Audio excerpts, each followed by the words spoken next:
Hello, today I'll be taking a look at an ongoing World in Flames, also called WIF, play by email game.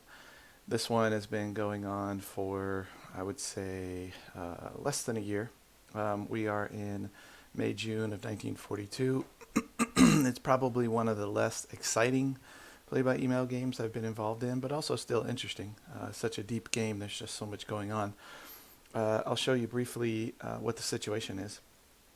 I've got a screen layout saved. I have two monitors, so let me give you a layout or bring up a layout that will allow you to see the map better.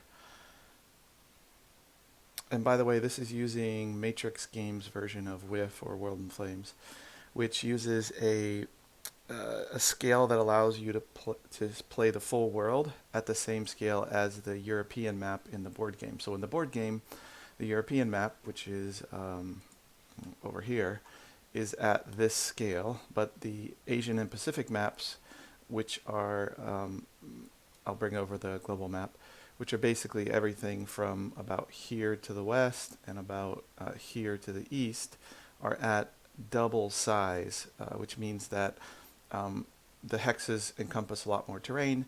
All movement is halved, all plane ranges are halved, so everything happens a little bit slowly. It's hard to move into a lot of hexes without flipping face down because you've used more movement points than you have. So things are very different and honestly not as much fun on the Pacific and Asia maps for me. But the nice thing about World in Flames is that if we look at, let's say, the China area, it's single scale it's the same scale as the European map. So this means that China looks very different than it does in the board game. There's just so much more room for maneuver, so much more detail. There are more cities that they've added, and they've had to make a few changes to the rules for that.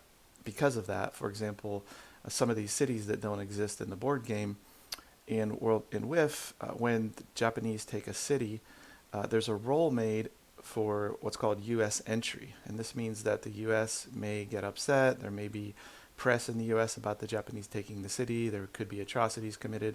So this simulates the U.S. getting more upset with Japan and coming closer to war. So in the computer version, in the WIF version by Matrix Games, you have a different role for cities in Japan than you do, or sorry, in China than you do in the board game. So each individual city is less likely to upset the U.S. because there are more cities. So this single scale makes it really interesting because, as you can see, the Philippines, for example, is pretty large on this single scale map, but in the board game, the Philippines is not that many hexes, and just so much more can happen. So anyway, this is a little bit about the game. If you haven't played World in Flames, feel free to write a comment. I can put a video up that explains more about the game itself. But I won't spend a ton of time explaining the game itself here because I'll assume you already know the game and are just interested in kind of the situation going on in this play-by-email game. So this game started as a two-player versus two-player game. One of the players, the Japanese player, left the game, so now the Axis side is played by one player. The player has been very, I would say, conservative with the Japanese side. So let me review for you the overall situation.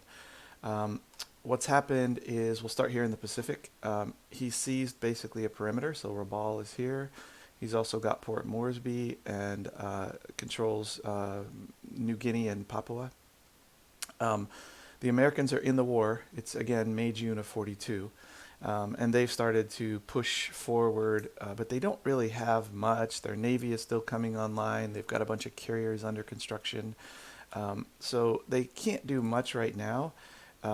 Most of their navy is based here in Brisbane. They don't have that. You can just see there's two carriers here. It's fairly weak. They've pushed forward a little bit of land-based air. And are probably going to push into the Timor Sea or make a stab at Papua New Guinea. In particular, Port Moresby could be a free invasion if they're able to sink this convoy, because this is the only supply line. Well, that's not true, sorry. Timor Sea also has a convoy. If they can sink the convoys that are providing supply into these territories, then they could get a free invasion into Port Moresby, which would be big because this port is fairly important. As well as this port is also important. I think there's a port there. Let's see. Oh, I'm sorry. That hex is important because it borders two sea zones. The Americans are just slowly coming online in the Pacific, but we've decided as allies to focus on the European theater. So that's where most of their effort is going. The Japanese have seized, as I said, the perimeter. So they've got the Philippines, which they just finished recently. They've got Singapore. They've also pushed into Ceylon. And there have been some scuffles in the Arabian Sea, but really the British are sort of hanging out here, not completely pushed out. They've got a garrison, a small garrison in Aden, which is very important hex. And they hold Egypt and have started to push across the border into Libya. But before we get into European theater, let's just look a little bit more at the Asian theater. So the Japanese have basically just done a sitzkrieg for the most part in China. And so the Chinese have been able to build up, but we're using the Chinese attack weakness rule, which makes their attacks all at half strength. So that's very difficult for the Chinese to do much. The Japanese are fairly strong. They don't really use any air here, but the Chinese are oozing in the south. They've also sent a small expeditionary force into Burma to hold it for the Commonwealth, for Britain. The expeditionary force is probably going to march back into China because ideally I would like to take Hanoi, which is not held very well. That would be great. I don't know if I'll get Hanoi. It looks like the Japanese could at any moment drop more units in there. I've got a Chinese division just outside of Bangkok, forcing the Japanese to garrison it. If not, the division could run in and take it. So the Chinese are sort of spread out, but they can't do much because of the attack weakness rule. The CHICOM, the Chinese communists, are also not able to attack because the Japanese sort of have just enough to make it difficult for them to get a good odds attack. So the Chinese are going to build some more units before they make an attack and wait for the Japanese to be a little more distracted by the Americans. If we look at what's coming in, what's available to build, well, let's look at what's coming in. So July, August, there's a nationalist AA gun brigade or division, and the first CHICOM mech unit is coming in. What we really need for the CHICOM, though, is a motorized division or a motorized unit or a mech division. Because then if we take losses, calling what's called a blitz assault, trying to take territory, we could take that as a loss instead of losing our mech, which is expensive and takes a long time to produce. So ideally, I'd like to get this motorized corps or army built so it could take the loss in the event of a motorized attack or a blitz attack loss, mechanized loss. But it's not on the map, and I haven't even started to build it yet. It takes 3 turns, so that won't be until summer of 43 probably, before the CHICOM as well as the NatChai, Nationalist Chinese, are able to make mechanized attacks, because the NatChai are in the same position. The Nationalist Chinese, they only have 1 mech unit. They have no motorized units. I haven't been able to yet build the motorized division or break it down to get it, or not a mechanized division. There's nothing to take losses. So if they make a mechanized attack, they could lose their only mechanized unit. So really the Chinese are just sort of building up and waiting for the Americans to start to stretch the Japanese before they take action or much action. In the north, the Japanese attacked Russia. The Japanese attacked Russia. They hold Vladivostok. They also were not able to take Blagoveschensk. They took Khabarovsk, so they basically control most of the resources.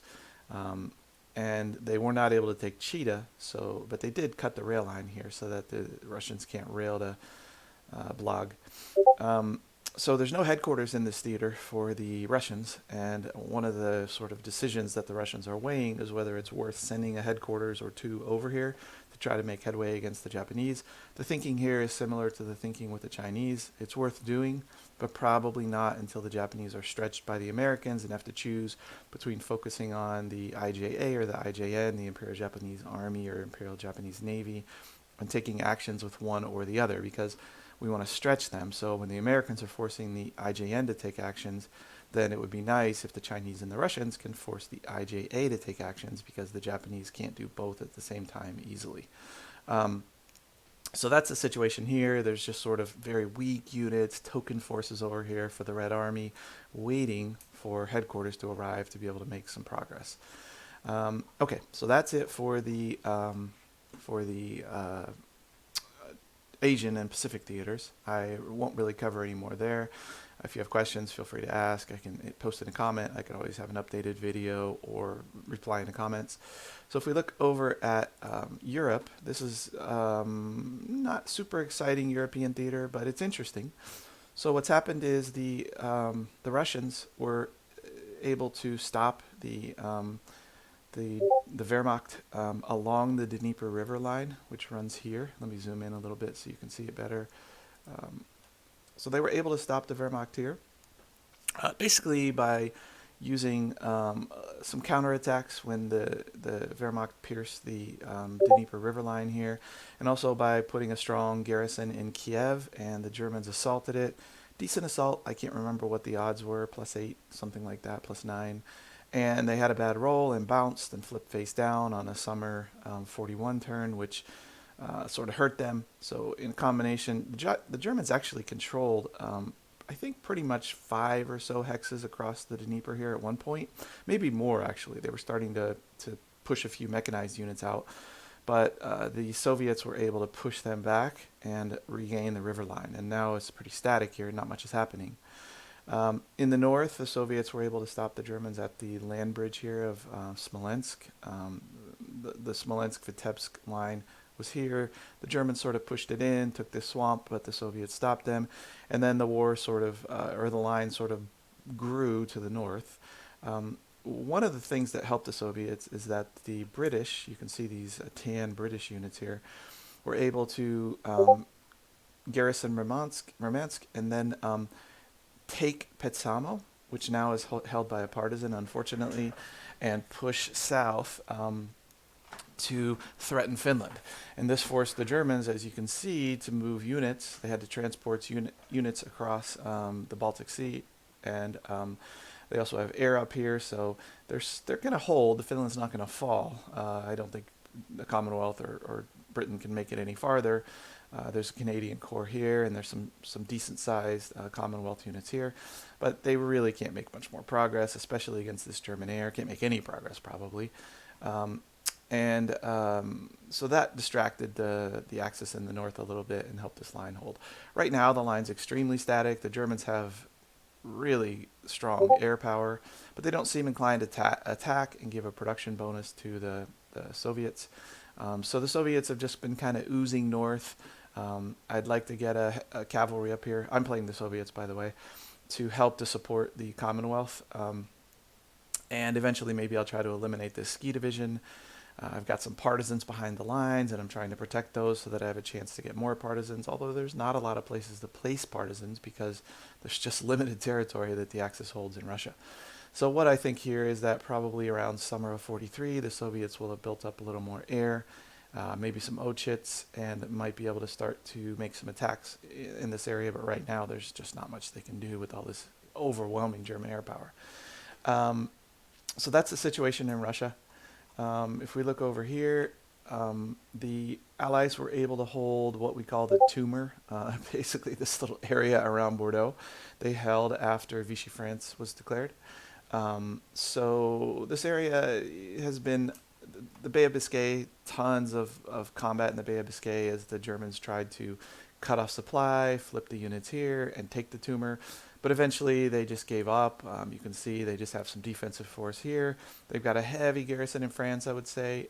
You can see they've got some air, they've got mech, they've got armor division, they've got headquarters, so pretty heavy garrison here. Vichy France is very big. This is the Metro Vichy state.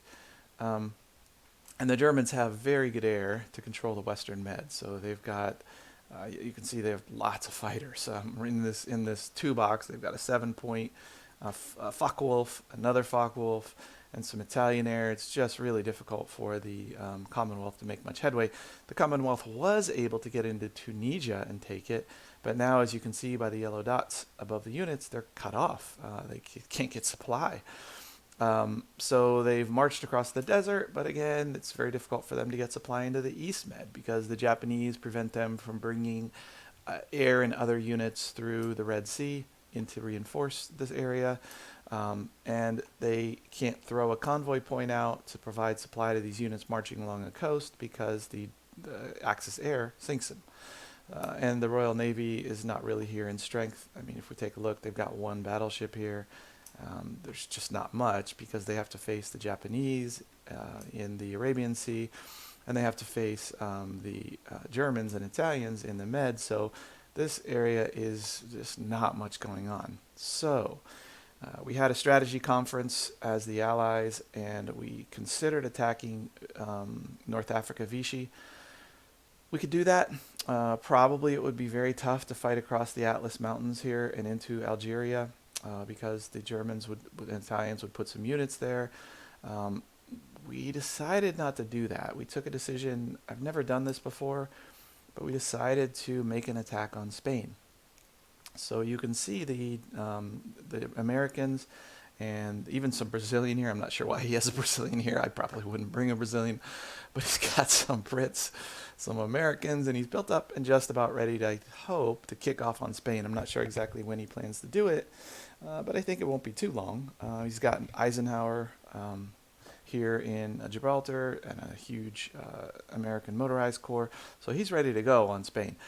The nice thing about this is the Germans can't easily reinforce Spain because this rail line is held. And the only way to reinforce Spain, well, two ways to reinforce Spain are across Vichy France, which would collapse it and get rid of all these nice big Vichy units. So I don't think the Germans want to collapse it. Ideally, they'd like to use the Vichy army. So the tumor is probably strong enough to hold out even against the Vichy army. And so the Germans can't get units in other than by shipping them into these ports. And that's kind of a slow process, and our hope is that the Allied armies can sweep across Spain before the Germans can build up significant forces and march inland from these ports to defend Madrid. So that's the hope. We can take Spain out. Once we have Spain, now we have supplied air bases all along the Western Med, and Allied air power should be able to overwhelm the Axis air presence in the Western Med. Once that's done, then lots of options are open. Sardinia, Italy, etc. The problem here is it's May, June of 42. Let's just say the Spanish campaign wraps by winter of 42. That means the Allies are not even getting to Italy until, at the very earliest, summer of 43. Sicily's going to be garrisoned. Sardinia probably will be garrisoned. Let's see. Italy will probably be garrisoned because the Axis just isn't distracted very much in Russia. They've got a very solid defensive line, tons of air already there, and everything they're building is going to the west. So, it's going to be a real tough go for the Allies to push into France, push into Italy, and get to Berlin by 45. So that's why, as the Allies were focusing everything for the Western Allies on Europe, and we're going to see what happens in 43 because that'll sort of be the telling year. Can we get that foothold in Italy, crack Italy by 44, and then have some time to push into Germany? The Soviets, once they built up some air force and I think some Ochits, can really start to hammer the Germans out in the east, and let's see what that does to the Germans. Hopefully that'll sort of crack it. So that's the status here. No Allied bombers yet in Britain. There's an American bomber on the way, I think, because as you can see, the Luftwaffe is not threatened. They don't have to garrison their cities from bombers. It's really light bombers. And the Commonwealth player even, I think, intends to send these really crappy early LND-3s to Spain with their 2 tactical factors. I've encouraged him to keep them and try to do some bombing on the Reich, but he wants to send them to Spain, I think, or he may send them to Spain. Let's see what happens. We're kind of in discussions about that. But I think it's going to be difficult to stretch the Germans without providing some strategic bombing threat. So that's one thing we're talking about, and we're going to try to get done. Anyway, any questions, post them in the comments. Happy to answer. Hope you enjoyed it. Thanks.